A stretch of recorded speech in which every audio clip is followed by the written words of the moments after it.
We welcome our keynote speaker. Since Dean made a comment about France, I can't resist opening my introduction of our speaker with a small story about an evening out on the town in Austin that happened to be the 14th of July, 2003.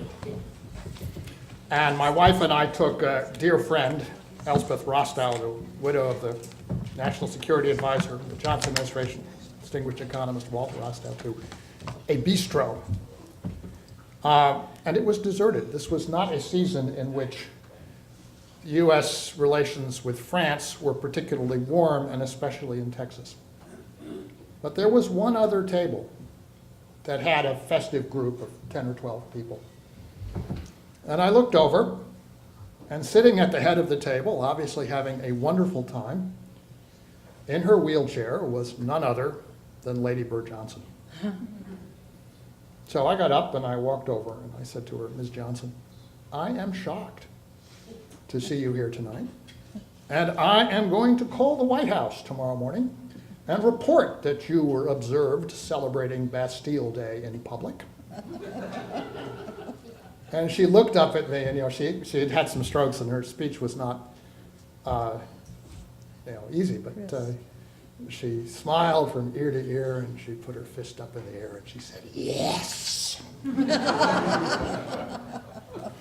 I mention that because our keynote speaker, Congresswoman Lynn Woolsey, was from the very beginning one of the clearest, most direct, and outspoken opponents of the war in Iraq, and the one who saw most clearly from the start that this was something whose cost was going to exceed by enormous amounts what people were being told, and whose results were going to be far less than was promised.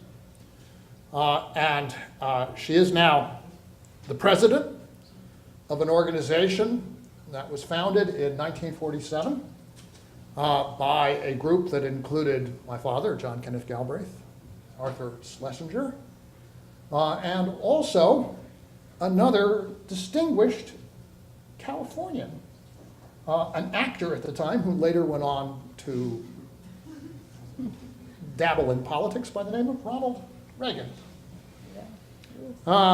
So as a vice president of ADA, I'm particularly delighted to welcome my president, Lynn Woolsey, here. She is a 10-term congresswoman from the 6th District, north of San Francisco.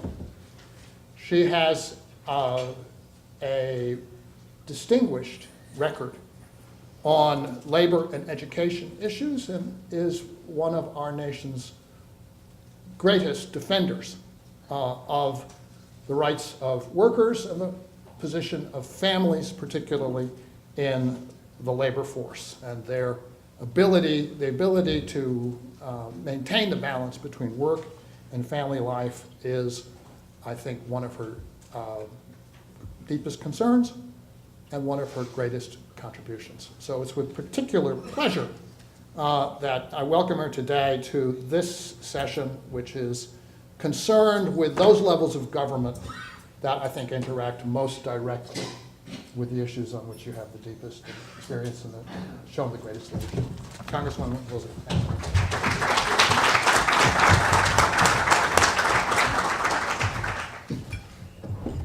Well, thank you very much, Jamie. It is a true honor to be here with such a distinguished group today. I was thinking, economists, what do I know? I have a 6-year-old grandson that's probably going to be one of you someday, and he's way ahead of me, so know that. But I just want to thank you for thinking that my voice would bring meaning to your meeting today. And I want to acknowledge Michael J. Wilson, our National Director of Americans for Democratic Action. Michael J. has been he is such a great partner in leading ADA and making it a strong voice for progressive values. Before coming to Congress in 1993, I was in city government for 8 years. So I have the fullest appreciation for the crisis you're addressing with this conference. The many pressures facing local budgets and the dedicated public servants of our country whose jobs have been eliminated because of cutbacks. Those pressures are building. They are not getting lesser.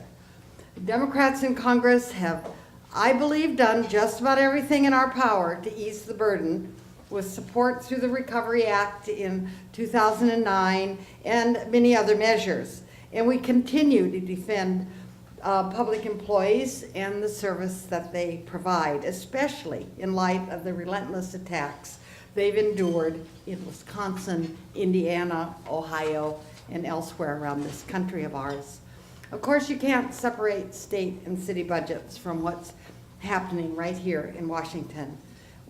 We're in the midst of the red-hot argument over the size and the scope of the federal government. It's one of those situations where the leg bone actually is connected to the ankle bone. And although local governments don't have military budgets, the set of choices is fundamentally the same. Are we going to invest in our people, in their health, their education, and their quality of life? Or are we going to use budgets to continue lifting the playing field in favor of the privileged while scapegoating working people for our nation's problems? So I want to pivot, if I can, to give you my perspective as a member of Congress about the national budget debate. And I want to demonstrate to you that progressives are fully engaged in this battle and fighting every day for the priorities that we all share. We had a lot of drama late last week in Washington.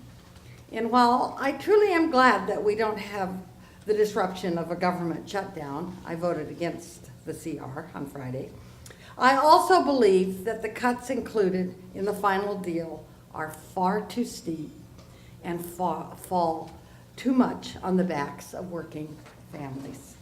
And I fear there will be future threats to shut down the government when the Republicans aren't getting their way.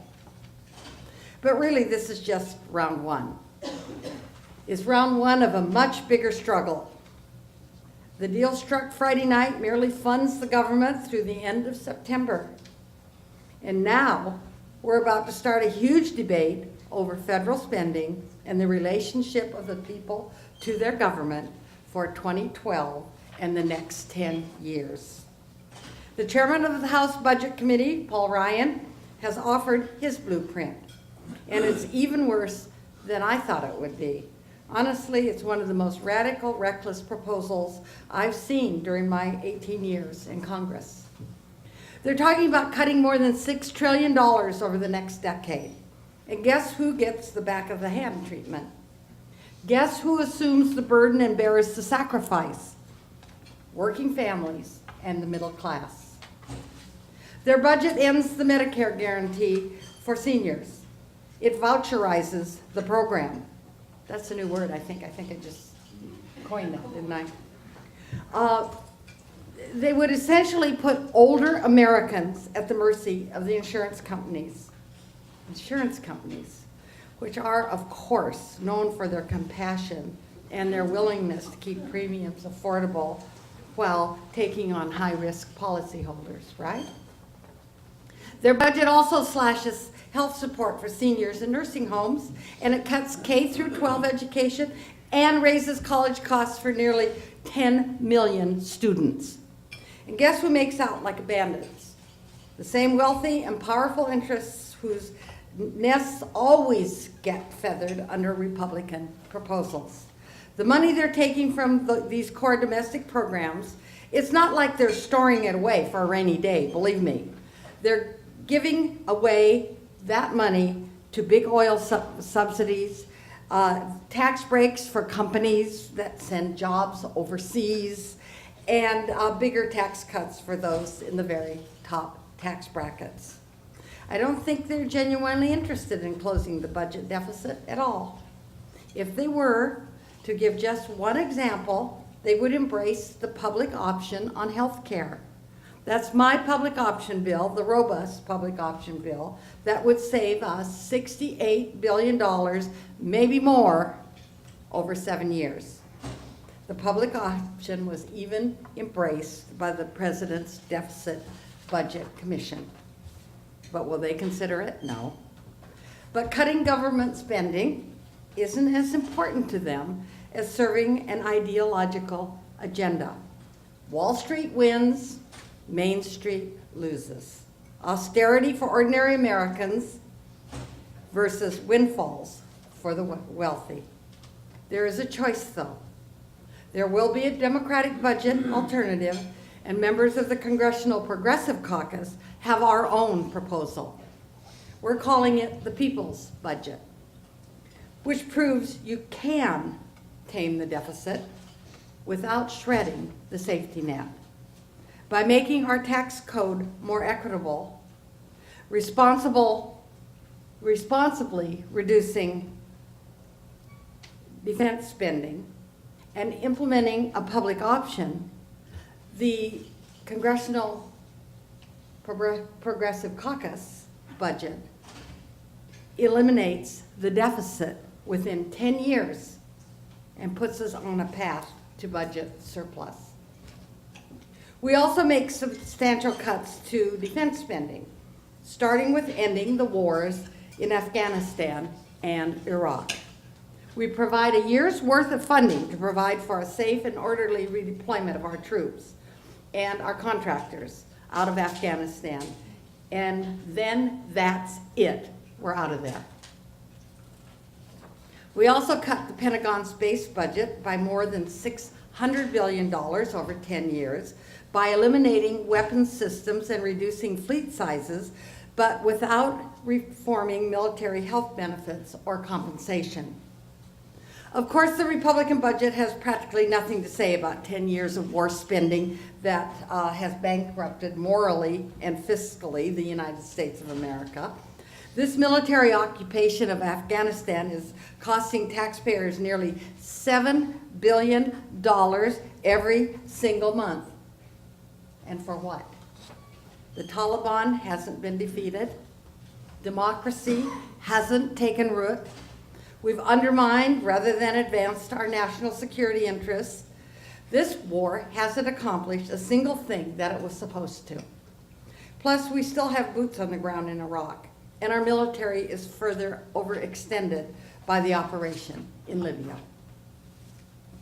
Under Republican logic, we should cut all of the programs that save and enrich people's lives.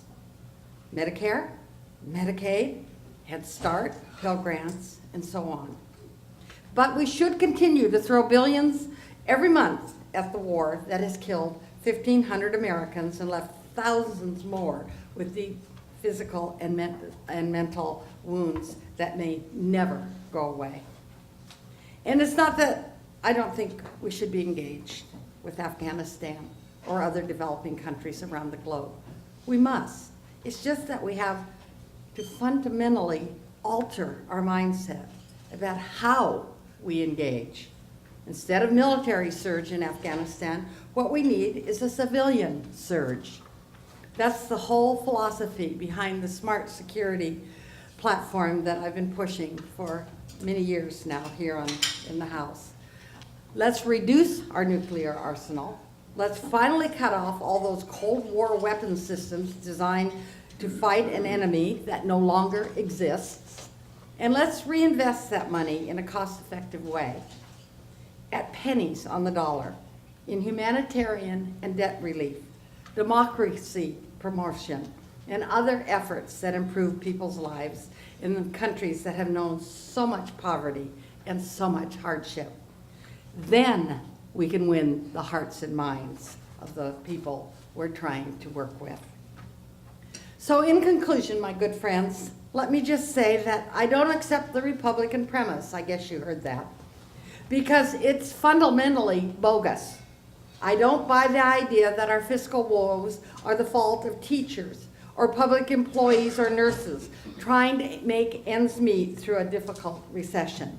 I don't buy the idea that a decade-long foreign war halfway around the world somehow promotes our values as Americans. But guaranteeing education at the same time for school children and health care for seniors is somehow weakening America.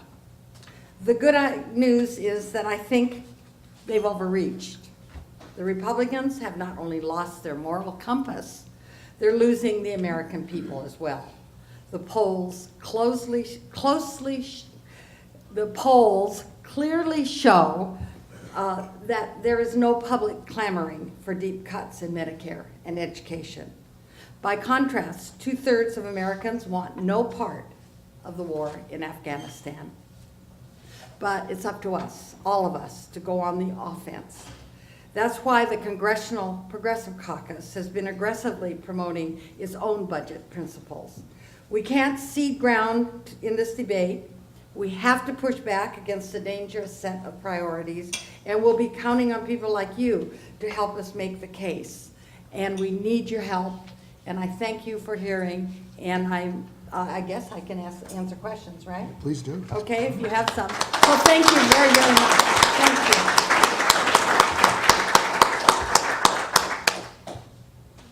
Well, let me first of all thank you for a real tour de force and for so remarkably tying the concerns of this meeting with the larger concerns of this organization, which have focused on the need to reform the national security sector and the need to control and limit unproductive adventures overseas that are so much at the root of our problems. Let me open it up for questions, sir. If you'd identify yourself as you get the microphone.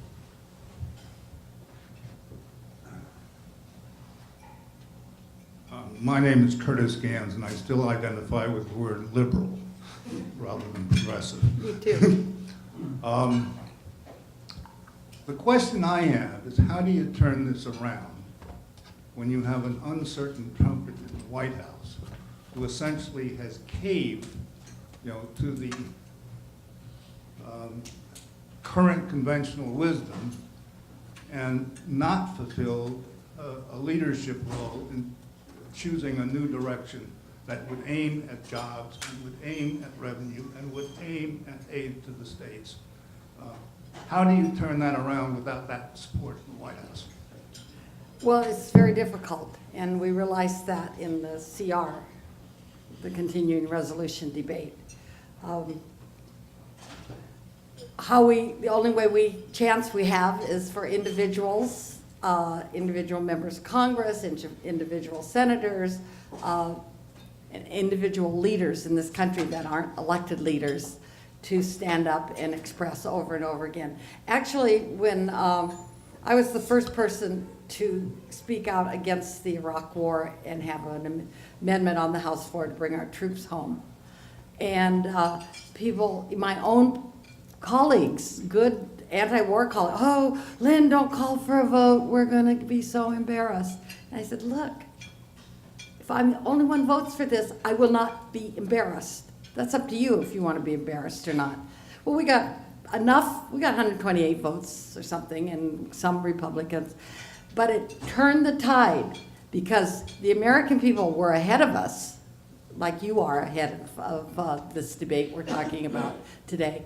And it showed my colleagues that indeed you could speak out for what's right, and you weren't going to lose your job. You were going to become more popular, not less. And we have to keep doing that. And we can't depend on the White House to do that for us. We need to bully them into doing the right thing. Thank you.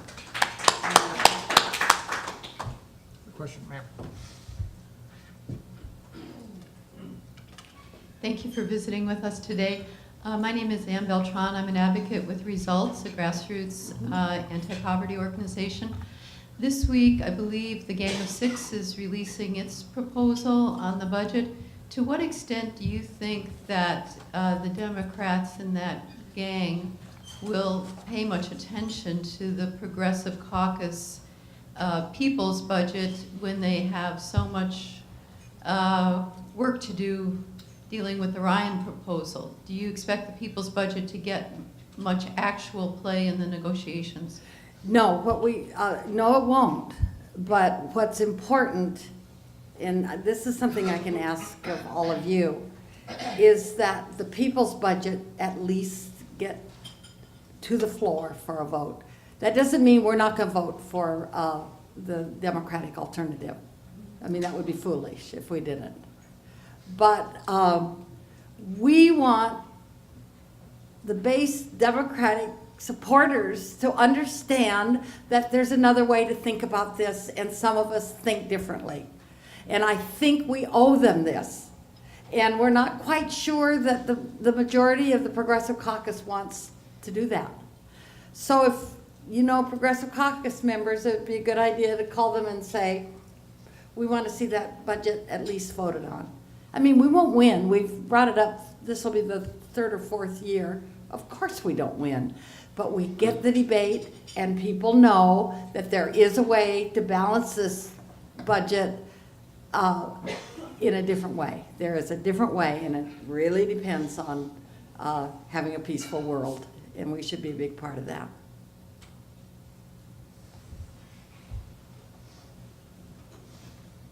Do give your name.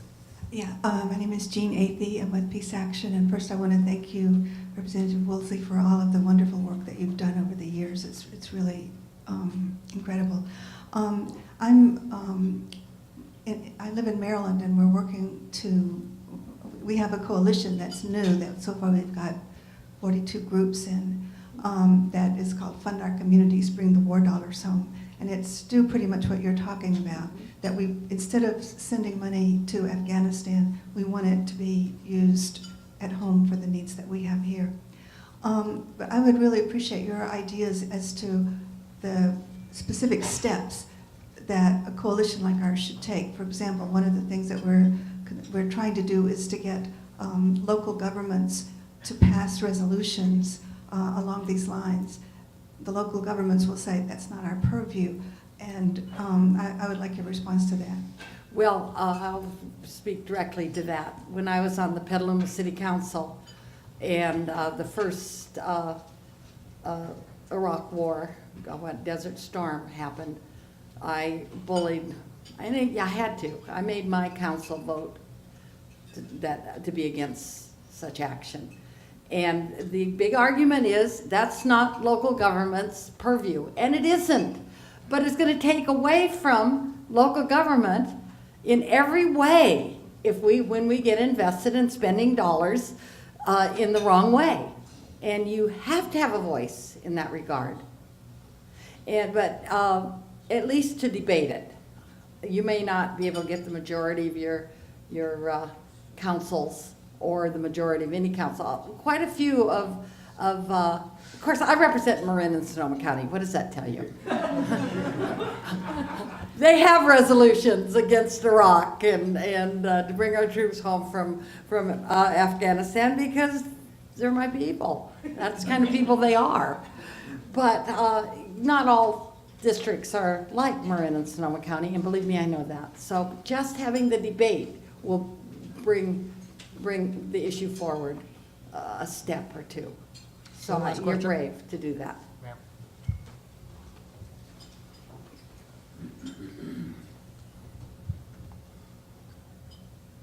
My name is Shelley Weinstein, and for 30 years I've headed up a global education initiative.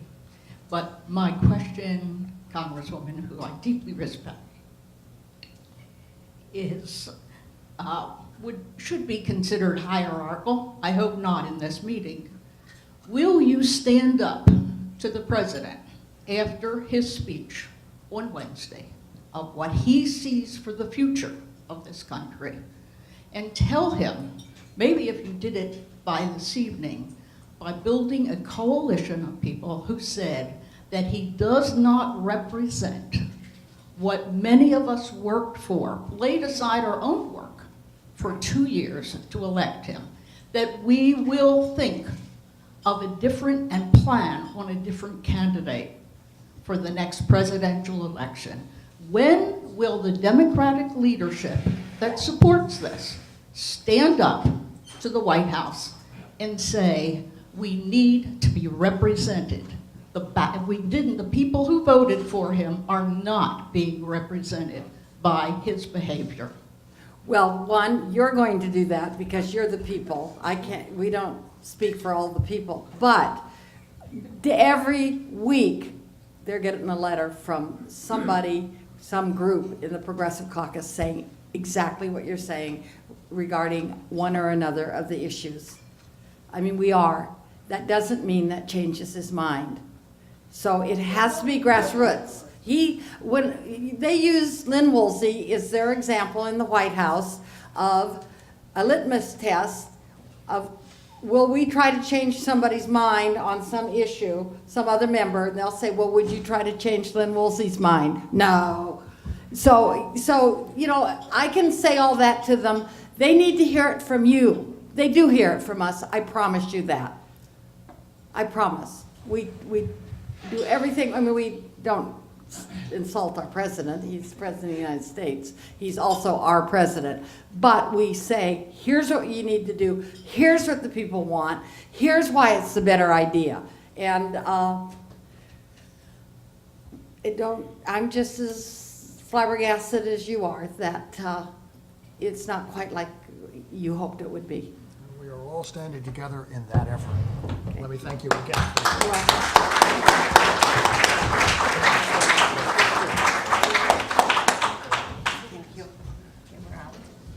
Before you go, I can't resist saying one other thing, which is that your mentioning of the progressive budget reminds me of the effort that was undertaken in 1981-82 by Congressman Obey, Congressman Udall, and Henry Royce, the so-called Obey-Udall-Royce budget. And there are actually two of us in the room, Richard Kaufman and myself, who worked on that. And it proved over a long period of time to be an important line in the sand, stating what the alternative principles were and rallying the progressive forces at a time when backs were really very much to the wall and all of the momentum was on the other side. So what you're doing is in a great tradition, and I know that when Dave Obey retired and sent around his letter, one of the things he mentioned as one of his proudest moments was precisely that effort, the Obey-Udall-Royce budget. So once again, thanks again for coming and thanks for your work.